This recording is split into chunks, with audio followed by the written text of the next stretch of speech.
Maka ketika ingat ke sana, ada masalah baru doa, tidak ada masalah baru tidak ada keinginan, atau tidak ada masalah tidak doa. Kok kayak seolah-olah Allahnya hanya dijadikan alat biar keinginan kita dikabul ya? Zolim sekali. Padahal salah satu esensi Allah memberikan kita masalah dan juga keinginan ya, salah satunya adalah biar kembali kita ingat, oh iya saya hamba.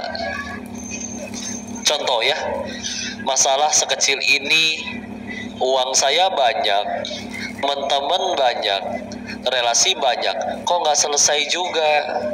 Akhirnya sadar kan, oh iya benar, pantesan saya hamba, makanya nggak beres-beres. Atau masalah besar banget ini, ya Allah, uang nggak punya, teman-teman nggak ada, tahu-tahu beres. Oh iya benar, soalnya saya cuma hamba. Serah Allah ya. Lagian punten Pak Bu, aslinya Allah itu nggak nyuruh kita nentuin takdir, tapi kadang kita mikirin sibuk banget nasib kita ke depan kayak gimana. Allah itu cuma nyuruh kita ikhtiar, gerak. Contoh ya, Quran surat 19. Surat apa? Maryam. Bagus. Sebelumnya apa? Surat 18 Al-Kahfi. Setelah Maryam apa? Toha. Setelah Toha Al-Anbiya. Setelah Al-Anbiya Al-Hajj. Terus Al-Minun. Terus An-Nur 25, Al-Furqan 26, enggak, Asy-Syu'ara 27, An-Naml 28, Al-Qasas 29, Rambut 30, 31, 32, 33, enggak, Al-Ahzab ya. Masya Allah ya. Lanjut, surat Maryam. Kita tahu kisah beliau ya, udah menjaga kesolehan, mohon maaf, tahu-tahu hamil, sampai biasa dicacikan oleh orang-orang sekitarnya, sampai diungkit-ungkit ke saudaranya, ya ukhta Harun, wahai saudaranya Harun, saudara kamu gak gitu, kenapa kamu tiba-tiba hamil? Ya, dan namanya hati manusia, hati wanita merasa tersakiti. Tapi masya Allah, akhirnya kan beliau melarikan diri ya, menjauh dari lingkungannya, karena memang kalau Allah kan maha benar Allah dengan segala firman-Nya. Kalau netizen, maha benar netizen dengan segala komennya gitu ya. Julid, masya Allah. Beliau dijulitin, melarikan diri kan, sampai akhirnya yang bersandar di pohon korma itu, di ayat 20 ke atas, ada sungai mengalir bersandar di pohon korma ya. Terus beliau butuh makanan, butuh rutop, butuh kurma. Oleh Allah kan diperintahkan menggoyang-goyangkan pohon kurmanya, jatuh kurmanya. Pas ngaji tentang tafsiran ayat ini dengan guru kami Ustaz Budi Ashari, beliau nyebut ini ayat tentang tawakal katanya. Gimana maksudnya? Sok bayangin pohon korma yang udah berbuah gede, digoyang-goyangin pohon sekokoh itu, jatuh nggak itu buah kurma di atas? Gimana caranya? Pernah dites, didorong-dorong sama laki-laki bertubuh kekar juga nggak jatuh, karena memang caranya naik ke atas, diambil, dipetik. Ini gimana ceritanya? Ibunda Maryam, wanita lagi hamil gede, lagi mules-mulesnya, goyangin pohon kurma, jatuh tuh kurmanya. Kata guru kami, beliau menyebutkan ini ayat tentang tawakal. Allah tuh cuma nyuruh kamu yang penting gerak, ikhtiar. Hasil tuh benar-benar bukan urusan kita manusia, urusan Allah. Masalahnya kadang kita saking takutnya mikirin hasil, nggak mau gerak jadinya. Mustahil, nggak usah dikerjain. Ya, enggak. Allah cuma nyuruh kita ikhtiar, gerak. Lihat itu, gimana sok coba kumaha. Wanita lagi mules-mulesnya goyangin pohon kurma sampai jatuh kurmanya. Sekuat apa emang tenaganya? Ya, karena kami pernah ngelihat di tes itu pohon dengan tenaga orang dewasa, laki-laki pun nggak jatuh kurmanya kalau digoyangin pohonnya. Ya, masya Allah. Udah ikhtiar. Allah nggak pernah nyuruh kita nentuin takdir. Hei, takdir kamu harus kamu tentuin sendiri. Enggak, ulah. Buat apa? Atau Allah udah menuliskan takdir kita di Lauh Mahfuz.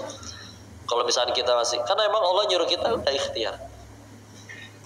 Pertanyaan selanjutnya, kok kalau semua hal yang nentuin Allah, buat apa kita ikhtiar?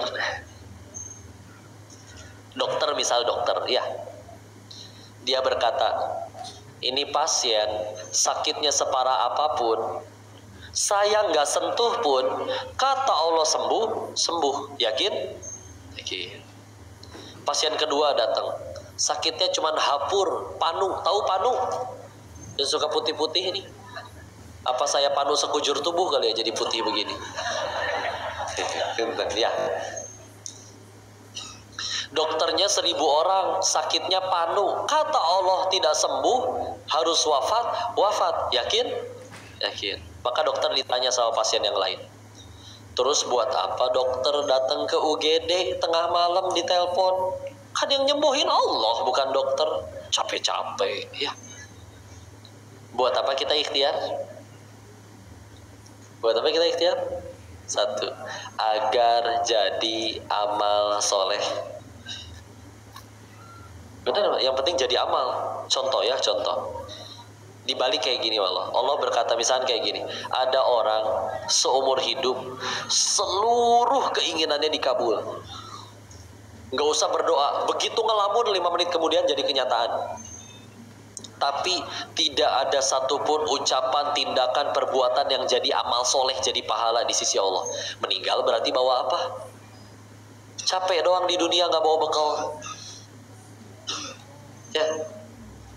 Atau balik yang kedua, ada orang doanya nggak dikabul, bahkan ada sebagian orang doanya lebih sering tidak dikabul daripada dikabul. Tapi setiap ucapan, tindakan, perbuatan seluruhnya jadi amal soleh yang Allah terima, jadi pahala. Meninggal, dia bisa jadi paling juara, paling banyak amalnya.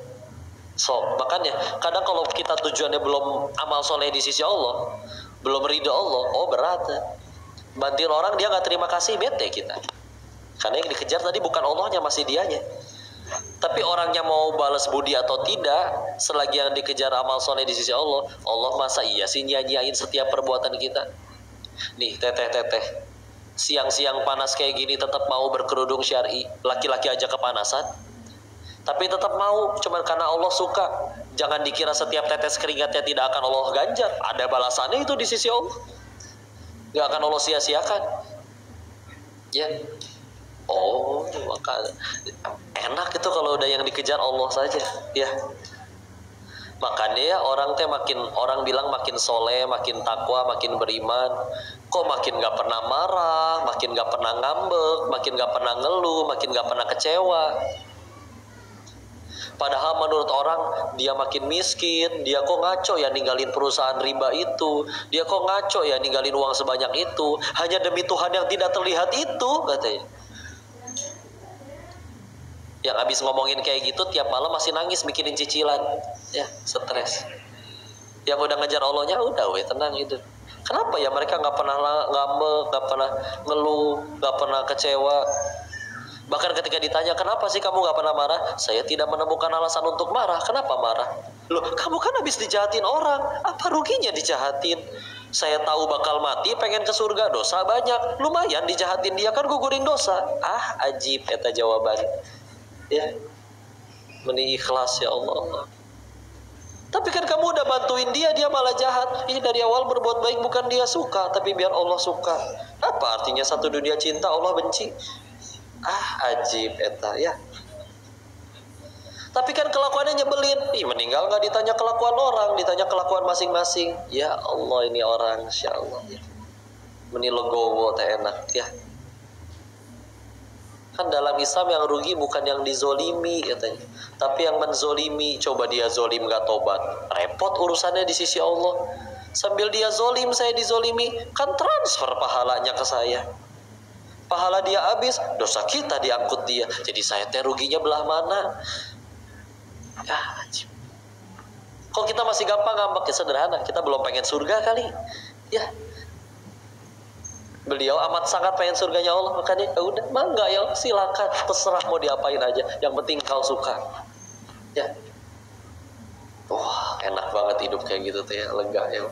Bahkan Bu, tahu nggak? Itu cara seperti itu bisa jadi skincare terbaik. Beneran. Coba ya bandingkan, meskipun misalkan ada perempuan tinggi, cantik, putih, langsing kayak bihun gitu kan, bihun kan gitu, ya. Dan dia skincarean tiap hari, nggak cuma dipakein serum, semalaman direndam pakai serum, ya. Tapi lisannya nyakitin. Orang baru datang, lihat, ngapain? Pasti pengen minjem duit, ya. Suuzon, bawaannya. Orang datang mau milad, dia bagi-bagi kue, suuzon. Mendung dikit ngeluh, Depok hujan, ngaco, macet, lampu merah di depan 1 abad, tuh hiperbola, ada lampu merah 1 abad, umurnya baru 1/4 abad, ya. Macet banget sih ini Depok, ya. Macet banget sih ini Depok, di luar negeri nggak ada nih yang kayak gini, padahal ke luar negerinya belum pernah. Yang penting ngambek dulu aja. Pagi-pagi bete, Bu ada sarapan apa Bu? Nasi kuning yang di depan mah, kuning yang pucet, dicemilin habis tapi pelan-pelan. Udah lapar ya. Ngeluh pokoknya, bangun tidur ngeluh, badan teh remuk, bohong. Coba badan remuk betulan, bisa bangun? Enggak. Di kantor kerja ngeluh, kalian bisa diem gak sih? Pala saya pecah nih gitu.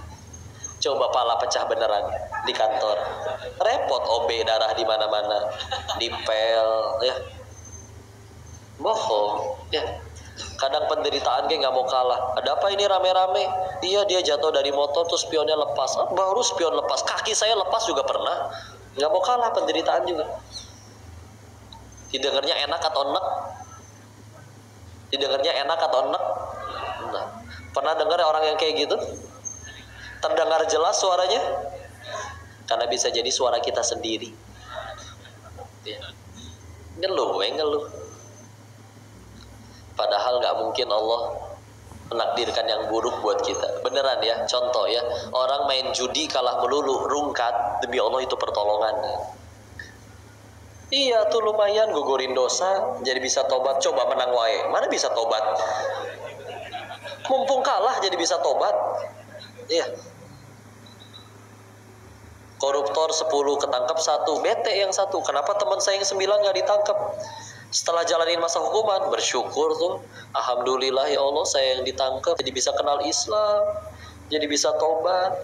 Kebayang kalau sampai meninggal nggak ketangkep-tangkep, tetap kaya sampai meninggal, wah tapi haram semua, korupsi, repot deh. Ternyata doa anak istrinya pengen punya suami yang soleh. Gimana caranya soleh korupsinya berhasil terus? Kan nggak mungkin. Ya, udah gitu mah repot ya. Udah mah dia yang punya duitnya, bingung mau dikemana sembunyiin, beli villa atas nama pembantunya. Villanya yang nikmatin siapa? Si Mamang sama si Bibi itu berenang tiap hari seger, lari-larian di taman kayak film India. Mama, malam ini kita mau tidur di kamar yang mana Mama? Karena kan kamarnya banyak film. Pemiliknya coba, ya belum tentu setahun sekali datang. Repot menyembunyikan hartanya segala macam. Si Mamang sama si Bibi tinggalnya villa enak, digaji pula. Iya. Dan yang paling nikmat tidak dihisap. Nah bukan punya dia. Coba yang punyanya nikmatin enggak? Setahun sekali belum tentu datang. Takut nyembunyiinnya, dihisap ripuh. Rujit, tau gak rujit?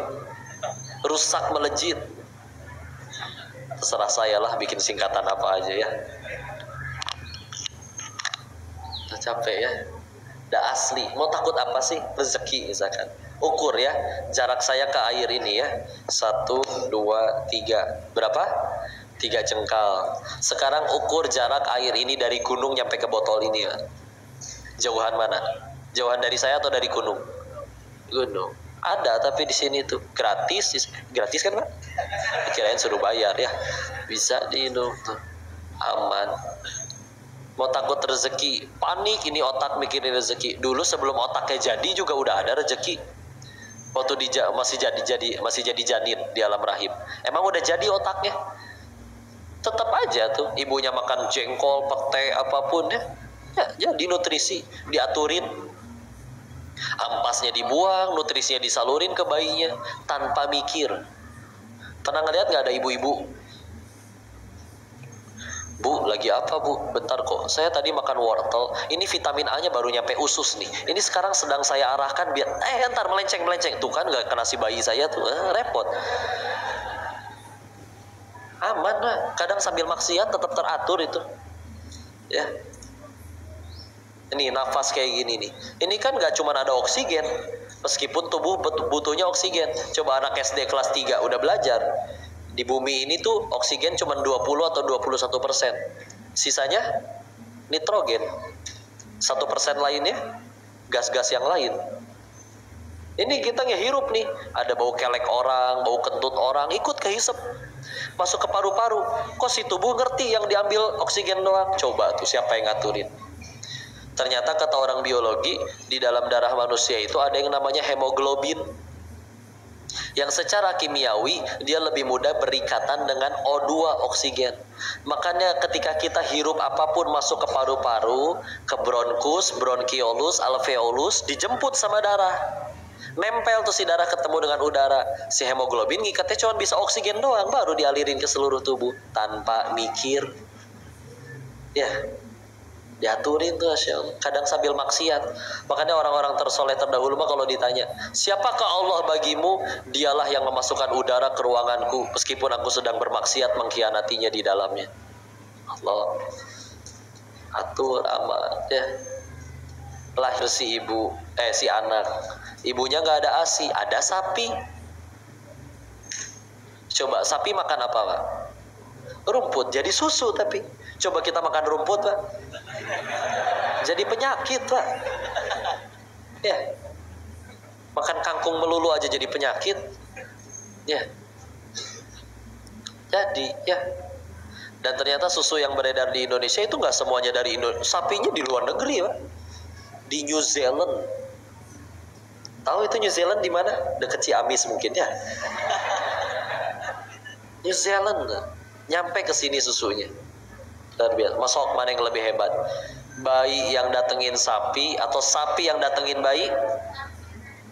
Bukan sapinya deh, tapi bukan susunya, air susunya. Susunya menempel sama sapinya. Bayinya dijejelin gitu. Nggak mungkin. Maaf ya, digocek sedikit. Ya. Jadi we aman. Insya Allah kitab hadis paling tipis hadis Arba'in Nawawi 42 hadis. Ingat hadis nomor 4-nya dari Abdullah ibnu Mas'ud. Qala Rasulullah Muhammad sallallahu alaihi wasallam bersabda yang maknanya menceritakan di alam rahim 40 hari sebagai nutfah setetes mani, 40 hari selanjutnya sebagai alaqah segumpal darah, 40 hari selanjutnya sebagai mudghah segumpal daging, 120 hari.